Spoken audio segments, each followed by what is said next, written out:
होने वाला है, किस तरह से परेशानियां आज लोगों को हड़ताल की वजह से भी उठानी पड़ सकती हैं। बहुत शुक्रिया, आप नजर बनाए रखिए। पंजाब से जैसे ही कोई अपडेट आता है हम आपसे जानकारी लेने की कोशिश करेंगे। फिलहाल एक बड़ी खबर उत्तर प्रदेश से अपने दर्शकों को बता दें। उत्तर प्रदेश से एक बड़ी खबर आ रही है जहां पर अब जो कोरोना संक्रमण है वो अनियंत्रित होता हुआ दिखाई दे रहा है, क्योंकि पिछले दिनों हमने देखा था कि कई दावे किए गए थे सरकार की ओर से कि हम कोरोना संक्रमण को लगातार नियंत्रण में करने की कोशिश कर रहे हैं। अब प्रदेश में संक्रमितों की संख्या बढ़ रही है और ऐसे में 17,872 नए कुल जो मामले हैं वो सामने आए हैं। उधर इटावा में 17 नए पॉजिटिव मरीजों की संख्या की पुष्टि हुई है। सिद्धार्थनगर में भी और मेरठ में भी अगर हम बात करें तो 15-15 नए मरीज सामने आए हैं। मैनपुरी से आज 14 नए मामले सामने आए और सिद्धार्थनगर में 2 और इटावा में 1 संक्रमित की जान भी जा चुकी है।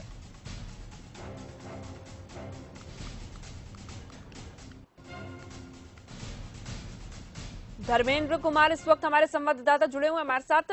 धर्मेंद्र, आप उत्तर प्रदेश में कौन से क्षेत्र में हैं और क्या कुछ अपडेट वहां से मिल रहा है?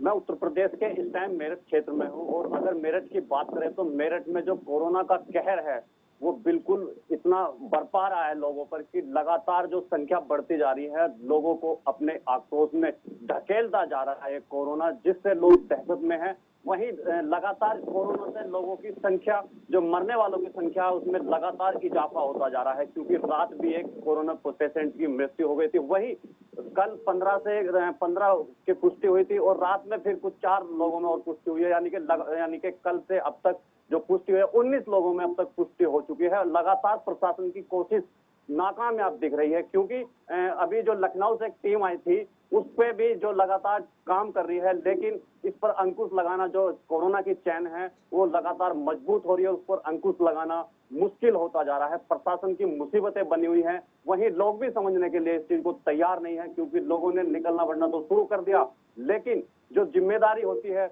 उसका बिल्कुल भी पालन नहीं कर रहे हैं लोग, क्योंकि ना तो मास्क लगाते हैं और मेरठ में जो भीड़ भाड़ क्षेत्र में खड़े रहते हैं, एक दूसरे के संपर्क में आते हैं।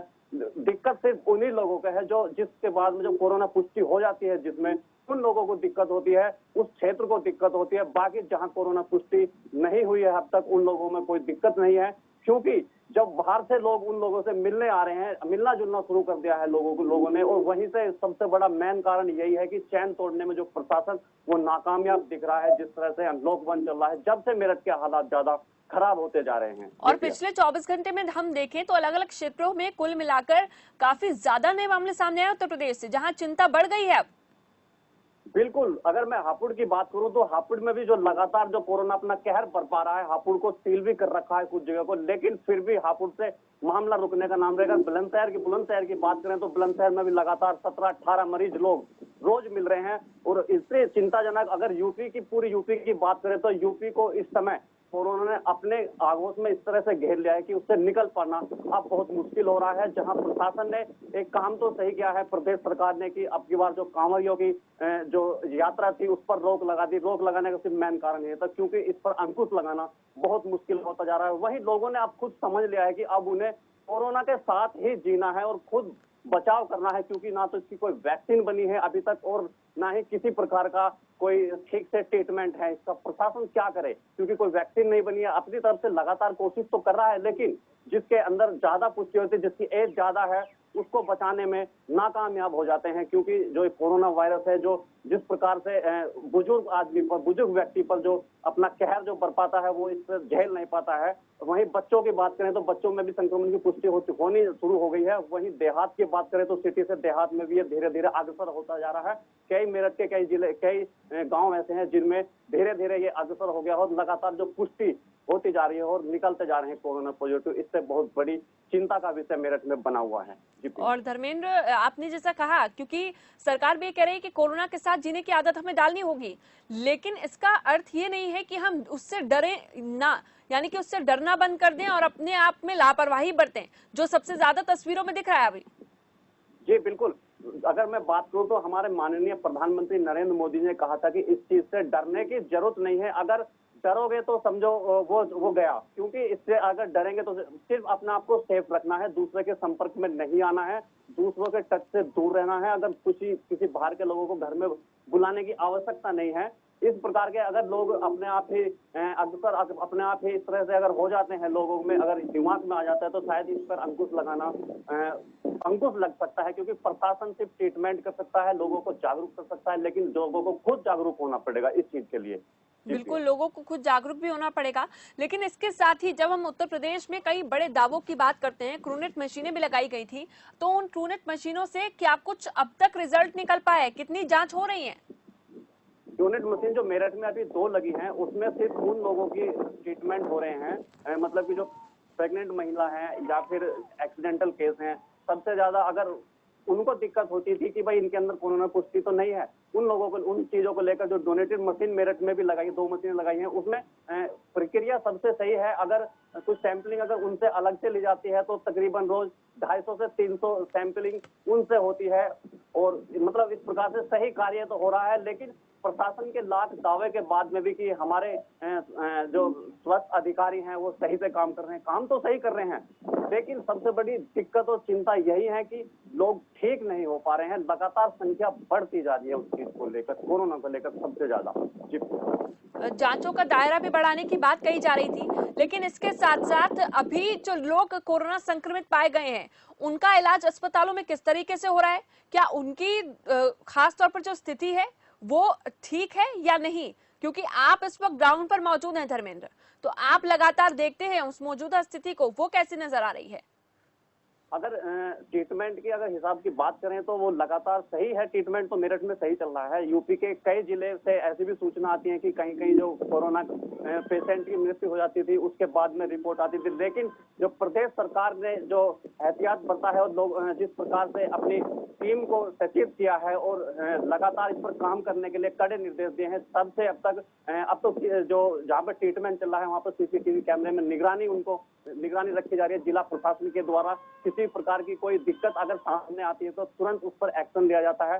हालांकि अभी कुछ मेरठ में कुछ दिक्कतें आई थी कि जो जिन लोगों को क्वारंटाइन करके रखा था, अलग से क्वारंटाइन करके रखा था, उन लोगों की मांग सिर्फ यही थी कि हमें होम क्वारंटाइन कर रखा जाए, क्योंकि यहाँ पर सारी सुविधा नहीं है। सिर्फ यहाँ पर हमको रखा गया है, केवल कोई ट्रीटमेंट कोई सैंपलिंग हमारी नहीं होती है, केवल रखने के लिए। और उनके रहने के लिए मतलब मच्छर उनको काटते हैं रात में, उनको काफी दिक्कतें होती हैं, बेड भी कम है। इन चीज को लेकर क्वारंटाइन जो लोग हुए हैं उनकी मामले सामने आए थे, लेकिन उस पर भी अब काम चल रहा है। और धर्मेंद्र, एक बहुत महत्वपूर्ण चीज जो कल निकलकर सामने आई, जिसमें आइसोलेशन के लिए कल रेलवे के डब्बों का प्रयोग किया गया, उसको लेकर क्या अपडेट मिल रही है? क्योंकि कहा जा रहा था जो रेलवे के डब्बे हैं वो बहुत ज्यादा गर्म है, लेकिन कल से उसका प्रयोग शुरू हो गया है, उसको लेकर क्या सूचना मिल रही है?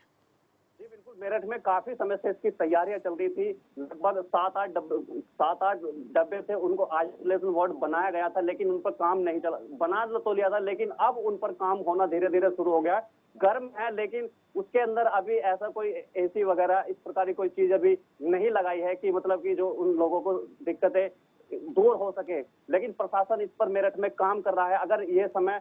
अगर उन लोगों को देखा जाए कि गर्मी इतनी है मेरठ में, और मेरठ की बात करें, किसी भी प्रदेश की किसी भी जिले की बात करें हम यूपी के, अगर इस तरह के मामले सामने आएंगे तो हो सकता है कि अगर उनको गर्मी से नहीं बचाया गया तो हो सकता है कि लोगों की इस प्रकार में जान भी जाएगी और लोग सदमे में रहेंगे, दहशत में रहेंगे लोग कि उनको एक तो ऊपर से गर्मी की मार और दूसरी ऊपर से वो संक्रमण की जो उनके अंदर पुष्टि हुई, तो हो सकता है वो जीते जी मरे। लेकिन प्रशासन इसके ऊपर कार्रवाई करेगा, क्योंकि अभी कल इस पर मंथन चल रहा था, बात भी हुई थी अधिकारियों से। उन्होंने सिर्फ यही कहा था कि अगर गर्मी इनसे लगती है तो इन चीजों को देख के इस पर भी काम किया जाएगा और देखा जाएगा कि आखिर इन चीजों से कैसे राहत मिल सके। चलिए धर्मेंद्र, बहुत शुक्रिया। और अमितेश श्रीवास्तव हमारे ब्यूरो हेड भी उत्तर प्रदेश से जुड़ रहे हैं। अमितेश, पूरे उत्तर प्रदेश की स्थिति की अगर हम बात करें, क्योंकि आंकड़े तेजी से बढ़ रहे हैं, पिछले 24 घंटों में भी जितने आंकड़े सामने आए हैं वो अपने आप में आगे के लिए चिंता जाहिर कर रहे हैं, क्या अपडेट? बिल्कुल प्रिया, जिस तरह से उत्तर प्रदेश में लगातार कोरोना पॉजिटिव मरीजों की संख्या बढ़ती जा रही है वो चिंताजनक है। और रोकथाम के लिए प्रशासनिक अमला लगातार दावे कर रहा है, लेकिन जिस तरह की जमीनी हकीकत आ रही है सामने वो वाकई परेशान करने वाली है। आगरा से लेकर कानपुर से लेकर हर जगह पे लगातार जो संख्या है वो इजाफा हो रहा है। कल हापुड़ में बड़ी संख्या में, सैकड़ों की संख्या में जो कोरोना पॉजिटिव मरीज हैं वो पाए गए थे। तो जिस तरह के आंकड़े बढ़ रहे हैं प्रिया, वो थोड़ी सी परेशान जरूर करते हैं, लेकिन तैयारियां भी उत्तर प्रदेश की योगी आदित्यनाथ सरकार की जोरों पर है। सरकार ने साफ तौर पर नोडल अधिकारियों को नामित किया है और अलग अलग जो अस्पताल हैं प्रिया, उन अस्पतालों की जो जिम्मेदारियां हैं वो दी गई हैं और हर रोज की जो रिपोर्टिंग है वो खुद उत्तर प्रदेश के मुख्यमंत्री नजर प्राप्त करते हैं और हर रोज शाम को जब बैठक होती है तो उस दरमियान दिन भर में किस तरह के कितने मरीजों की संख्या आई और किस तरह का सरकारी तौर पर कार्य किया गया उसको रोकथाम के लिए इसकी समीक्षा की जाती है। कल देर रात भी एक समीक्षा बैठक हुई थी। हालांकि आंकड़ों की जो बाजीगरी है उस पर सवाल खड़े हो रहे हैं और ये कहा जा रहा है कि जिस तरह के आंकड़े आ रहे हैं कभी कभी आंकड़े ऐसे आ रहे हैं कि जब तमाम जगहों पर गलतफहमियां समझ आ रही हैं। गलत आंकड़ों को लेकर भी मुख्यमंत्री सख्त हैं और उन्होंने अधिकारियों को साफ तौर पर निर्देश दिए हैं कि गलत आंकड़े पेश करने वालों पर अधिकारियों पर भी सख्त और कड़ी कार्रवाई की जाएगी। उसके अलावा जो तमाम जो कोरोना वॉरियर्स हैं उनकी भी सलामती उनकी भी बेहतरी के लिए मुख्यमंत्री के तौर पर निर्देश दिए गए हैं और ये कहा गया है कि तमाम जो कोरोना वॉरियर्स जो इस लड़ाई में जंग लड़ रहे हैं लोगों को बचाने के लिए अपनी जान जोखिम में डालकर आगे आ रहे हैं, अस्पतालों में काम कर रहे हैं, चाहे वो स्वास्थ्य कर्मी हो, सफाई कर्मी हो या तमाम और भी योद्धा हो, उनके लिए भी खासतौर पर अलर्ट रखने के साथ ही उनको भी तमाम जो सुविधाएं हैं वो मुहैया कराने के उत्तर प्रदेश के मुख्यमंत्री आदित्यनाथ ने निर्देश दिए हैं। तो आप कह सकते हैं कि एक तरफ तो जो आंकड़े हैं प्रिया वो चौंकाने वाले हैं, लगातार बढ़ते ही जा रहे हैं। दूसरी तरफ योगी सरकार यानी कि खुद सीएम भी सख्त नजर आ रहे हैं और ये माना जा रहा है कि अब जो लापरवाही बरतने वाले अधिकारी हैं उनकी खैर नहीं है और बड़े पैमाने पर जो कार्रवाइयां हैं वो होंगी।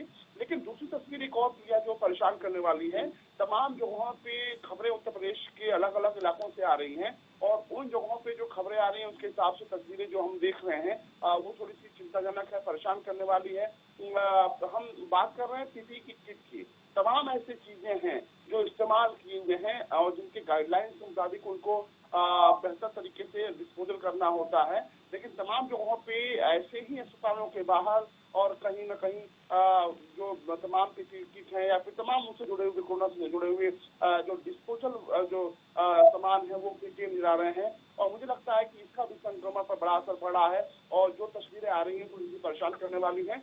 तमाम खामियों को देखते हुए उत्तर प्रदेश के मुख्यमंत्री योगी आदित्यनाथ ने अधिकारियों को दो टुक में कह दिया है कि अब इस तरह की लापरवाही जो है वो बर्दाश्त नहीं होगी और इस तरह की लापरवाही करने वाले अधिकारियों की खैर नहीं है। तो आप कह सकते हैं कि उत्तर प्रदेश में लगातार कोरोना की संख्या बढ़ रहा है, वो चिंताजनक है। दूसरी तरफ जिस तरह की लापरवाही सामने आती है कई जगहों पे अस्पतालों में, तमाम अस्पतालों में शिकायत आ रही है कि मरीजों की जो चिकित्सीय व्यवस्था होनी चाहिए सुचारू रूप से वो नहीं हो पाती है, तमाम जगहों पे लापरवाहियां का आलम है।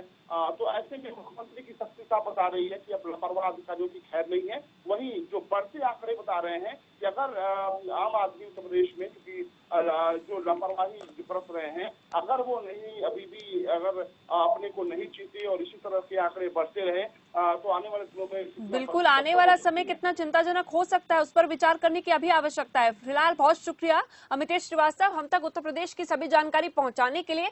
एक छोटे से ब्रेक के लिए यहाँ पर रुक रहे हैं, जल्द वापस लौटेंगे, आप बने हमारे साथ।